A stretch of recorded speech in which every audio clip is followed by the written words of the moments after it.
ৰাজ্যৰ ভিন্ন প্ৰান্তৰ দৰে মাৰ্ঘেৰিটাতো উলহ মালহেৰে ভোগালীক আদৰা হয়। অসমীয়া যুৱ মঞ্চ বৰডুমুচা পেঙেৰী আঞ্চলিক সমিতিৰ উদ্যোগত আৰু বৃহৎ নতুন গাঁও বৰডুমুচাবাসীয়ে অনুষ্ঠিত কৰে ভোগালী এদিন শীৰ্ষক এক অনুষ্ঠানৰ। উৰুকা নিশা গাঁৱৰ ৰাইজে লগে ভাগে খাই উদযাপন কৰিলে ভোগালী বিহু। সন্ধিয়া মুকলি সভাত অঞ্চলটোৰ বহুকেইগৰাকী গণ্যমান্য ব্যক্তিৰ উপস্থিতিত অঞ্চলটোৰ দুগৰাকীকৈ জ্যেষ্ঠ ব্যক্তিক আনুষ্ঠানিকভাৱে অসমীয়া যুৱ মঞ্চৰ তৰফৰ পৰা আনুষ্ঠানিকভাৱে জনোৱা হয় সম্বৰ্ধনা।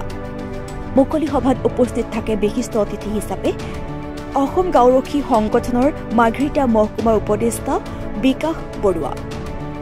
আনহাতে অতিথিৰূপে অংশগ্ৰহণ কৰে বৰডুমুচা শতদল শাখা সাহিত্য সভাৰ সভাপতি সুমন মৰাণ, লগতে বহুকেইগৰাকী গণ্যমান্য ব্যক্তিয়ে। ইয়াৰ পিছতে অনুষ্ঠিত হয় সাংস্কৃতিক অনুষ্ঠানৰ। নতুন গাঁৱলৈ আহিছোঁ, পুৰণিপুৰ গাঁও পঞ্চায়তৰ ইয়াত।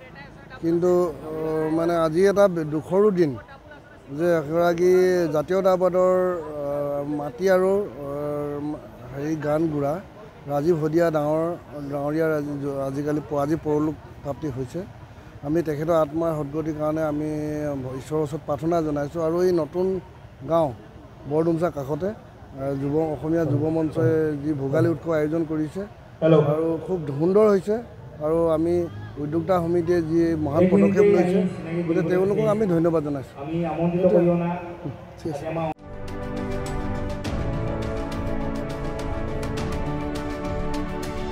মাৰ্ঘেৰিটাৰ পৰা বিকাশ বৰুৱাৰ ৰিপৰ্ট, ডিবি নিউজ।